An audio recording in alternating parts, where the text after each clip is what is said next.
नमस्कार, पहाड़ समाचार देख रहे हैं आप। मैं हूं आपके साथ शुभम त्रिपाठी। बुलेटिन की शुरुआत बड़ी खबर के साथ और इस वक्त की बड़ी खबर आपको बता दें, हिमाचल में प्रचार करेंगे उत्तराखंड के मुख्यमंत्री। आज हिमाचल में चुनाव प्रचार करने के लिए जाएंगे सीएम धामी। तो हिमाचल में 3 रैलियों को संबोधित करेंगे। चौपाल, पच्छाद और पावंटा में इन्हें जनसभा का आयोजन किया जाएगा। आपको बता रहे हैं मुख्यमंत्री पुष्कर सिंह धामी का हिमाचल दौरा है और इस दौरान वो जनसभाओं को संबोधित करेंगे। 3 रैलियों को संबोधित करेंगे पुष्कर सिंह धामी।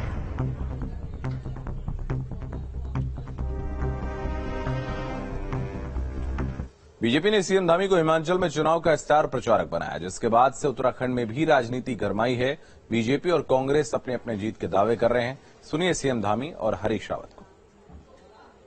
हिमाचल की जनता भी, वहां की देवतुल्य जनता भी, चूंकि उत्तराखंड और हिमाचल दोनों प्रदेश एक दूसरे से लगे हुए हैं, भाई भाई हैं। वह भी सैनिक बाहुल्य प्रदेश है, यह भी सैनिक बाहुल्य प्रदेश है, वह भी देवभूमि है, यह भी देवभूमि है। तो उत्तराखंड की तरह ही हिमाचल के लोग भी हमारे देश के यशस्वी प्रधानमंत्री मोदी जी के नेतृत्व में इस बार अपना आशीर्वाद देंगे और वहां भी डबल इंजन की सरकार बनाएंगे, एक नया इतिहास बनाने का काम करेंगे। हम जीतेंगे। इस समय हिमाचल वीरभद्र सिंह को श्रद्धांजलि के लिए तौर पर जो है वोट करेगा, क्योंकि हिमाचल के डेवलपमेंट के लिए वीरभद्र सिंह जी का बहुत बड़ा योगदान था। ये पहली बार होगा कि वीरभद्र सिंह जो है चुनाव की कमांड में नहीं होंगे। और वैसे भी हिमाचल बदलता है हर साल, हर बार बदलता है। इस बार जो है वो भाजपा को जयराम जी के कर देगा। सर, उत्तराखंड से भी नजदीक सटा हुआ हिमाचल, ऐसा तो नहीं उत्तराखंड का ट्रेंड हिमाचल में ना घूम जाए? कहीं कुछ नहीं घूमता है। उत्तराखंड तो जो है जबरदस्ती अपने डेवलपमेंट की हत्या करने पर तुला हुआ था, इसलिए भाजपा के हाथ में दे दी बागडोर जो है। हिमाचल इस मामले में परिपक्व है। हिमाचल डेवलपमेंट के बुनियादी सवालों पर अडिग रहता है। उत्तर प्रदेश की तरह ही अब उत्तराखंड में भी गुलामी के प्रतीक चिन्ह हटाने के साथ ही विभिन्न शहरों, स्थानों, सड़कों के ब्रिटिशकालीन नाम बदले जाएंगे, जिसको लेकर सरकार ने घोषणा कर दी है। सीएम धामी ने इसको लेकर अधिकारियों से रिपोर्ट भी मांगी है। सीएम धामी ने कहा है कि पीएम मोदी ने भी अब गुलामी की मानसिकता से ऊपर उठने की बात कही है और उन्हें वहीं से प्रेरणा मिली है और अब राज्य में लैंसडाउन, मसूरी, देहरादून, नैनीताल, रानीखेत समेत विभिन्न शहरों और क्षेत्रों के साथ ही छावनी परिषदों के अंतर्गत सड़कों, स्थानों के नाम जो ब्रिटिशकालीन है वो बदले जा सकते हैं। देश में आदरणीय प्रधानमंत्री मोदी जी के प्रधानमंत्री बनने के बाद देश के अंदर जो भी गुलामी के पुराने प्रतीक थे, गुलामी के प्रतीक सभी जगह उनको बदला जा रहा है, उनको हटाया जा रहा है, उन प्रतीकों को परिवर्तन किया जा रहा है। उसी क्रम में उत्तराखंड के अंदर भी हमने सभी को कहा है, सभी विभागों को, कि ऐसे जो भी इस प्रकार के वो हैं उन सभी को बदला जाएगा और हम उसके लिए पूरी रिपोर्ट मंगवा रहे हैं। उत्तराखंड अधीनस्थ सेवा चयन आयोग ने परीक्षाओं की जांच के लिए उच्च स्तरीय विशेषज्ञ समिति बनाई है। पूर्व आईएएस एसएस रावत की अध्यक्षता में विशेषज्ञ समिति बनी है और इसके अलावा हाईकोर्ट के पूर्व रजिस्ट्रार जनरल वीके महेश्वरी और आईटीडीए के टास्क फोर्स के मैनेजर संजय माथुर सदस्य नामित किए गए। यह समिति यूके में 8 भर्तियों की जांच करेगी। ये वो 8 परीक्षाएं हैं जिन पर भर्ती में गड़बड़ी की बात सामने आई। इनमें से सरकार ने 4 भर्तियों को रद्द करने का फैसला लिया था।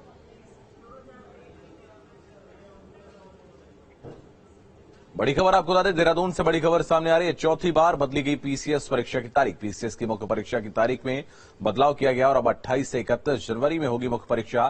पहले 12 से 15 नवंबर को यह पीसीएस की परीक्षा आयोजित की जानी थी। मुख्य परीक्षा 28 जनवरी से पहले आयोग के पास अन्य परीक्षाओं का दबाव था, तो पिछले 5 साल से राज्य में पीसीएस की परीक्षा नहीं हुई।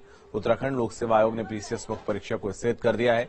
चौथी बार पीसीएस मुख्य परीक्षा की तारीख बदली गई और अब यह परीक्षा अगले साल 28 से 31 जनवरी में होगी और पहले यह पीसीएस मुख्य परीक्षा 2 से 15 नवंबर को होनी थी। छात्रों ने तैयारी के लिए कम समय मिलने के चलते आयोग से समय बढ़ाने का निवेदन किया था। वहीं 28 जनवरी से पहले आयोग के पास अन्य परीक्षाओं का भी दबाव था।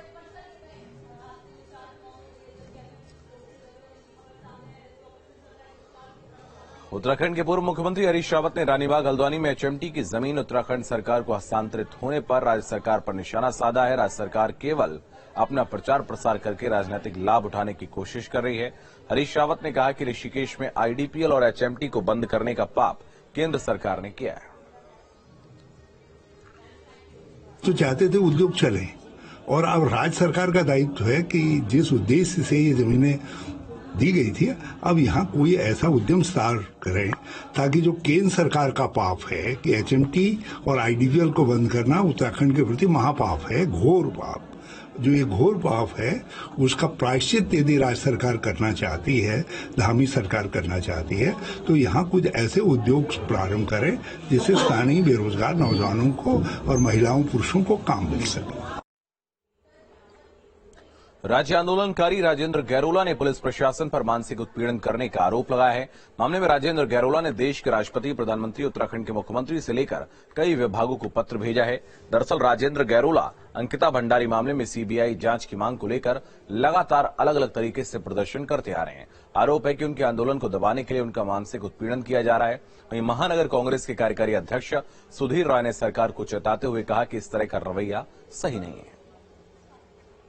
कांग्रेस अपने तरीके से अंकिता हत्याकांड को लेकर जो है हर जगह धरना प्रदर्शन करने का काम कर रही है, और निश्चित तौर से मेरा एक मानना और है कि लंका पे अगर चढ़ाई होती तो ऐसा नहीं कि हर बंदर अपनी पूंछ में आग लगा सकते, उसके लिए एक अनुमान ही काफी है। तो जैसे राजेंद्र गैरोला जी हो गए और हमारे जयेंद्र ओमला जी हो गए, अंकिता की लड़ाई को लड़ने का बहुत अच्छे प्रयास कर रहे हैं, और निश्चित तौर से पूरी कांग्रेस पार्टी जो है इनके साथ है। मैं अंकिता की लड़ाई लड़ रहा हूँ, अगर अंकिता की लड़ाई लड़ते हुए अगर कोई बात है तो बताओ, अगर मेरे से कोई गलती हो गई तो। अगर हम लड़ाई लड़ते रहेंगे, मेरे को पुलिस इस तरह से जो है जो इंक्वायरी कर रही है वो अपराधियों की करे, मेरी ना करे, क्योंकि मैं सच्ची लड़ाई लड़ रहा हूँ। और मुझे खतरा भी है इस प्रकार से, जिस तरह से पुलिस ले रही है इंक्वायरी या मेरी रेकी कर रही है, तो वो गलत बात है, वो डायरेक्ट मुझसे आया। तो मैंने आज जो है मैंने पत्र लिखा है। चमोली में लोक संस्कृति एवं कृषि मेला मेहचौरी के तीसरे दिन लोक गायक नरेंद्र सिंह नेगी के नाम रहा। इस दौरान मेले में मुख्य अतिथि के तौर पर विधानसभा अध्यक्ष ऋतु खंडूड़ी ने भी शिरकत की। शहर के लोगों ने ऋतु खंडूड़ी और लोक गायक नरेंद्र सिंह नेगी का भव्य स्वागत किया और पुष्प वर्षा की। इस दौरान नरेंद्र सिंह नेगी और उनकी टीम ने अपनी आवाज के जादू से पूरे मेले में हर किसी का मन मोह लिया। वहीं मेले को लेकर विधानसभा अध्यक्ष ऋतु खंडूड़ी ने कहा कि यह मेला बहुउद्देशीय है और हमें अपनी कृषि को अब मॉडर्न बनाने पर जोर देना होगा।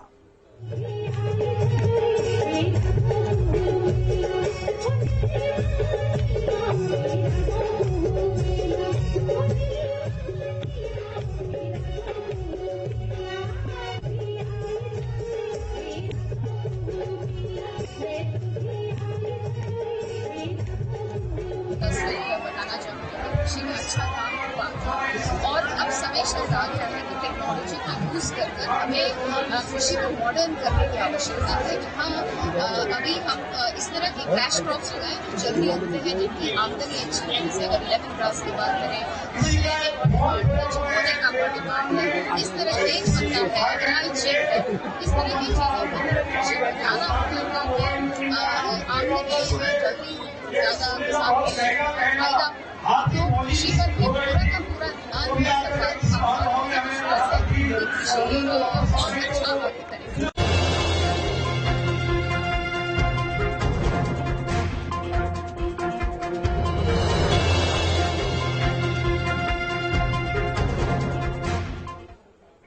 बाबा केदारनाथ की पंचमुखी उत्सव डोली शनिवार दोपहर ओंकारेश्वर मंदिर पहुंच गई, जहां ऊखीमठ पहुंचने पर स्थानीय लोगों ने डोली का भव्य स्वागत किया। शीतकाल के 6 महीने ओंकारेश्वर मंदिर में ही बाबा केदार की पूजा अर्चना होगी।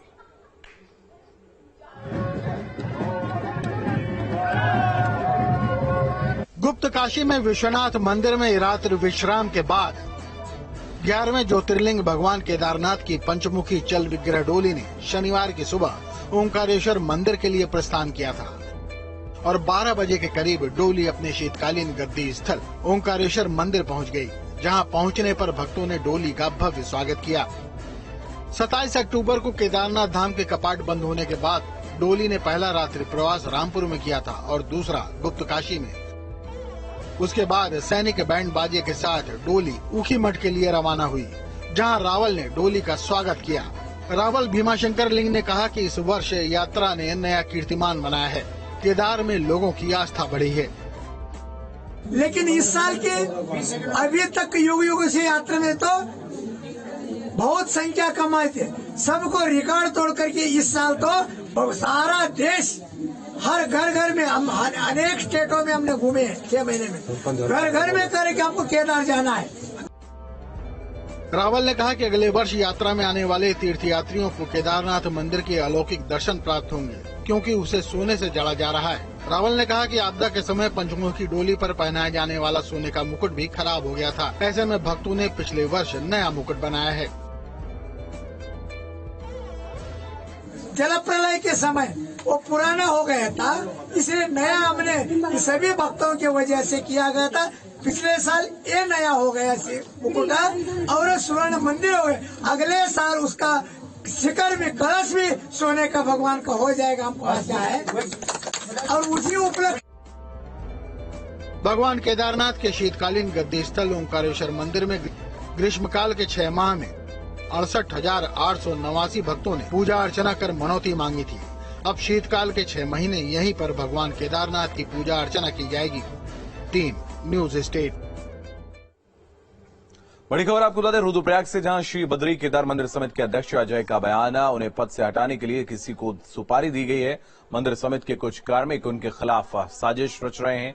कर्मचारियों के स्थानांतरण करने से खफा हैं कुछ कर्मचारी, तो उन्हें पद से हटाने के लिए किसी को सुपारी दी गई, ऐसा उनका कहना है। जब से मैंने कार्यभार संभाला है, मैंने मंदिर समिति की जो व्यवस्थाएं हैं उनमें सुधार के लिए काफी प्रयास किए, स्थानांतरण किए। इस बार बड़ी संख्या में स्थानांतरण कार्मिकों के, अधिकारियों के किए हैं।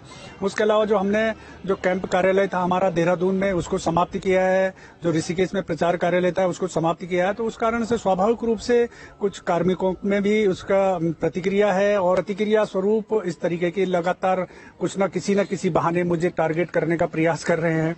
और मेरी जानकारी में आया है कि मुझे अध्यक्ष पद से हटाने के लिए भी सुपारी दी गई है, पैसा खर्च किया जा रहा है बड़े उस पे।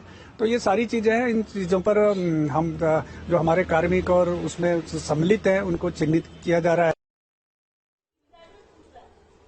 केदारनाथ गर्भगृह में बद्री केदार मंदिर समिति के अध्यक्ष अजेंद्र अजय की फोटो वायरल होने का विवाद तेजी से बढ़ रहा है। तीर्थ पुरोहितों ने इस मामले में मंदिर समिति के अध्यक्ष के इस्तीफे की मांग की है। हालांकि बीजेपी का कहना है कि गर्भगृह में जो काम किए गए हैं उसके निरीक्षण के लिए मंदिर समिति के अध्यक्ष वहां गए थे। ये कांग्रेस की राजनीति है, जबकि कांग्रेस को अपने समय को भी देखना चाहिए।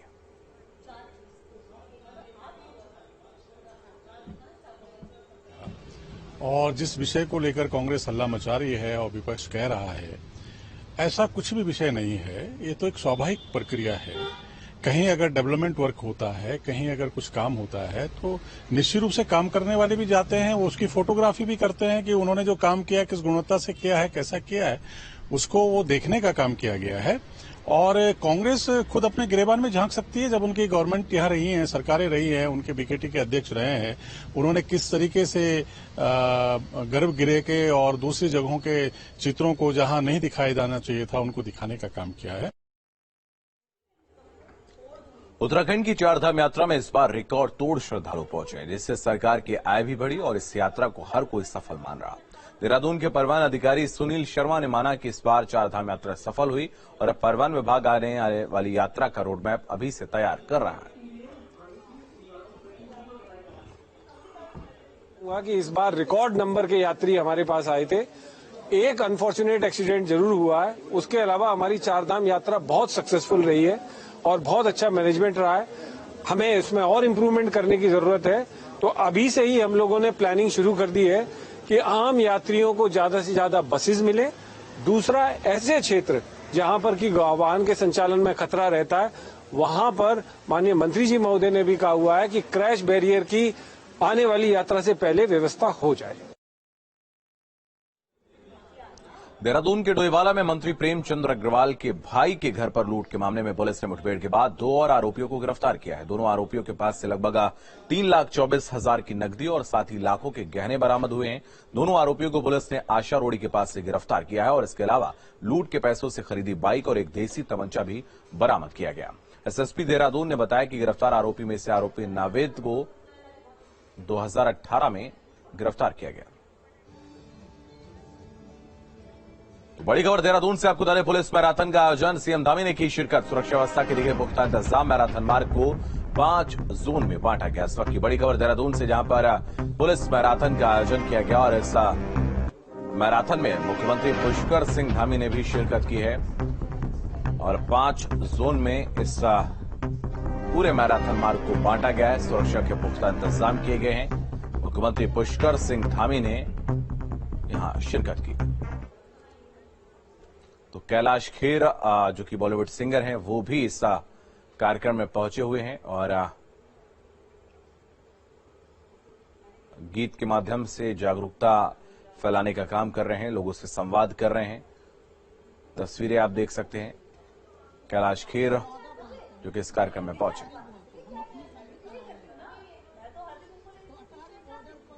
ऐसा रंग जमवाया साहब, ऐसे ही वहां भी जिंदगी का रोज मैराथन कराते हैं ये, रोज, और रोज ही संकल्प दिलाते हैं कि ऐ मेरे भारत।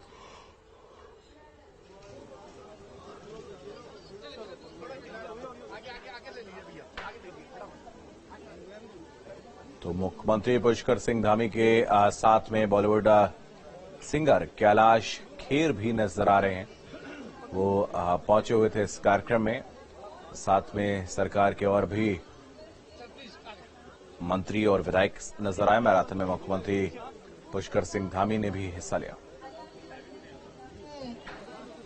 बोलूंगा गाइएगा साथ में, क्योंकि आपसे क्यों गवाऊंगा। आप बोलेंगे अरे पेमेंट खुद लेते हैं, हमसे गवाते हैं। ये वाले की पेमेंट हमने नहीं ली, तो आप साथ में गाना, ठीक है? तो लगाओ।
पास आएंगे।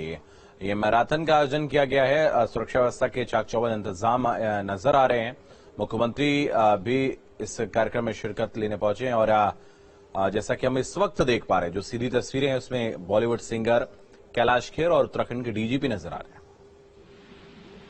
देखिए बिल्कुल, क्योंकि सरदार वल्लभ भाई पटेल को समर्पित है ये राष्ट्रीय एकता दिवस के तौर पे ये मनाया जाता है। और देहरादून मैराथन पिछले कई सालों से आयोजित हो रही, जिसमें ड्रग्स से दूर रहें युवा, कैसे खुद को फिट करें और किस तरह से कामयाबी की ओर बढ़ें, इन तमाम सारे मोटो को लेकर ये पूरी मैराथन होती है, जिसमें कई बड़े खिलाड़ी भाग लेते हैं। मुख्यमंत्री पुष्कर धामी इसमें खुद मौजूद हैं। उन्होंने थोड़ी देर पहले संबोधित किया, सभी युवाओं को बताया किस तरह से फिट रहें, कैसे खुद को नशे से दूर रखें और किस तरह से देश के हित में युवाओं को जोड़ना है। तमाम चीजों को लेकर उन्होंने संबोधित किया और डीजीपी खुद तमाम युवाओं को चेयर करते हुए नजर आ रहे हैं। उत्तराखंड पुलिस के तमाम बड़े अधिकारी इसमें भाग ले रहे हैं और ये बड़ा कार्यक्रम है और इसके लिए कई दिनों से तैयारी चल रही थी। खुद कैलाश खेर यहाँ पहुंचे हुए, हंस फाउंडेशन की ओर से पूरा आयोजन है। माता मंगला देवी, भोले जी महाराज, ये तमाम लोग हर बार इसमें शिरकत करते हैं, उनकी ओर से सहयोग होता है और इसीलिए राज्य सरकार भी इतने बड़े आयोजन को करा पाती है। क्योंकि खुद मुख्यमंत्री हैं तो तमाम जो युवा हैं वो जोश में भी दिख रहे हैं और मैराथन की थोड़ी ही देर में शुरुआत भी होगी। बिल्कुल, मैराथन की शुरुआत अब से कुछ देर में होगी। बहुत धन्यवाद सुरेंद्र, आपका हमारे साथ जुड़ने के लिए, तमाम जानकारी के लिए बहुत शुक्रिया। तो ये सीधी तस्वीरें आप देख रहे थे। कैलाश खेर इस वक्त कार्यक्रम में समा बांधते नजर आ रहे हैं।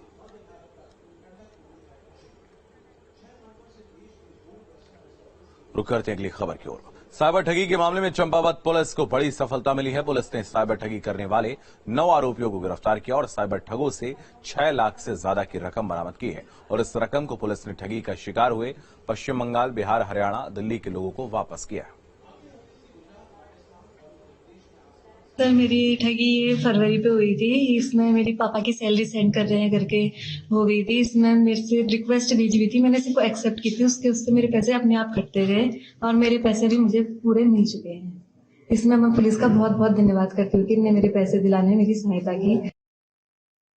देखिए, ये कुछ समय से जो साइबर ठगी केसेस हो रहे थे हमारे द्वारा, इसमें तत्काल लगातार इसमें एफआईआर भी लिखी जा रही थी। तो मेरे द्वारा इसमें 2 टीमें, बड़ी टीमें, एक बंगाल और बिहार की तरफ और एक हमने राजस्थान और हरियाणा की तरफ में भेजी थी, जो साइबर ठगों को पकड़ने के लिए जो केसेस हुए उसको वर्कआउट करने के लिए भेजी थी। उसमें पिछले 10-15 दिनों से उन्होंने लगातार काफी अच्छा काम करते हुए 8 केसेस का हमने इसमें खुलासा किया था। 9 अभियुक्त जो थे उनको वहां पर गिरफ्तार करके 41 का नोटिस तामील कराया। हरिद्वार की गुरुकुल कांगड़ी यूनिवर्सिटी में एक बार फिर से वर्चस्व की जंग सामने आई। कुलपति और रजिस्ट्रार के विवाद के बीच कुलपति प्रोफेसर रूप किशोर शास्त्री को अपनी कुर्सी गंवानी पड़ी। विश्वविद्यालय के कुलाधिपति और सांसद सत्यपाल सिंह ने रूप किशोर शास्त्री को पद से हटाकर यूनिवर्सिटी के सीनियर प्रोफेसर सोमदेव शतांशु को कुलपति बनाया है। नवनियुक्त कुलपति ने यूनिवर्सिटी पहुंचकर अपना चार्ज संभाला। इस दौरान शांति व्यवस्था बनाए रखने के लिए विश्वविद्यालय में पुलिस बल भी तैनात रहा। बता दें, प्रोफेसर रूप किशोर शास्त्री ने 22 अक्टूबर को यूनिवर्सिटी के रजिस्ट्रार सुनील कुमार को पद से हटाकर अपने चहेते पंकज मदान को रजिस्ट्रार बनाया था। कुलाधिपति ने रूप किशोर शास्त्री के आदेश को निरस्त कर दिया है। यूनिवर्सिटी को नया कुलपति मिलने से कर्मचारियों और अधिकारियों में खुशी की लहर है।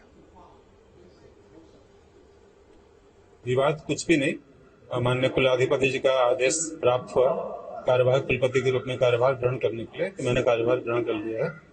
और बाकी जो रजिस्ट्रार महोदय थे सुनील कुमार जी, उन्होंने अपना कार्यभार ग्रहण कर लिया। उनको सूचना दे दी गई थी, फिर भी चाबी उन्हीं के रेजिडेंस में है। इस समय अनुपलब्ध हैं, कहाँ हैं ये। उत्तराखंड में पशुओं में फैल रहे लंपी वायरस से राहत मिलती नजर आ रही है। पशुपालन विभाग अब तक तकरीबन 5,80,000 गायों में वैक्सीन लगाने का काम पूरा कर चुका है। वैक्सीनेशन से प्रदेश में रिकवरी रेट 42% से बढ़कर अब 86% पहुंच गया है, जिससे अब प्रदेश से लंपी वायरस खत्म होने की स्थिति में है। अब तकरीबन प्रदेश भर में 3800 लंपी वायरस के एक्टिव केस हैं।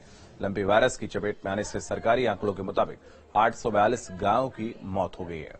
पशुपालन मंत्री सौरभ बहुगुणा ने दावा किया है कि लंपी वायरस के लक्षण और प्रदेश से लगभग अब खत्म होने की स्थिति में है।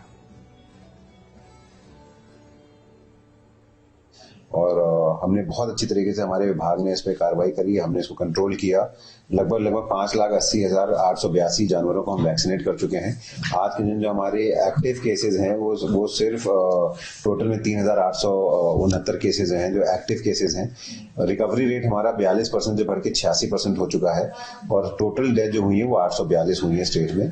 कंपेयर टू जो दूसरी स्टेट्स हैं जैसे राजस्थान है जिसमें कि बहुत ज्यादा क्षति हुई, हमने पर्वतीय क्षेत्र होने के बाद भी और ज्योग्राफिकल रीजन से हमारा स्टेट बहुत टफ है, हमारे पास संसाधन कम है, लोग कम है, उसके बाद भी हमारे डॉक्टरों ने और हमारे एलईओज ने बहुत अच्छा काम किया है।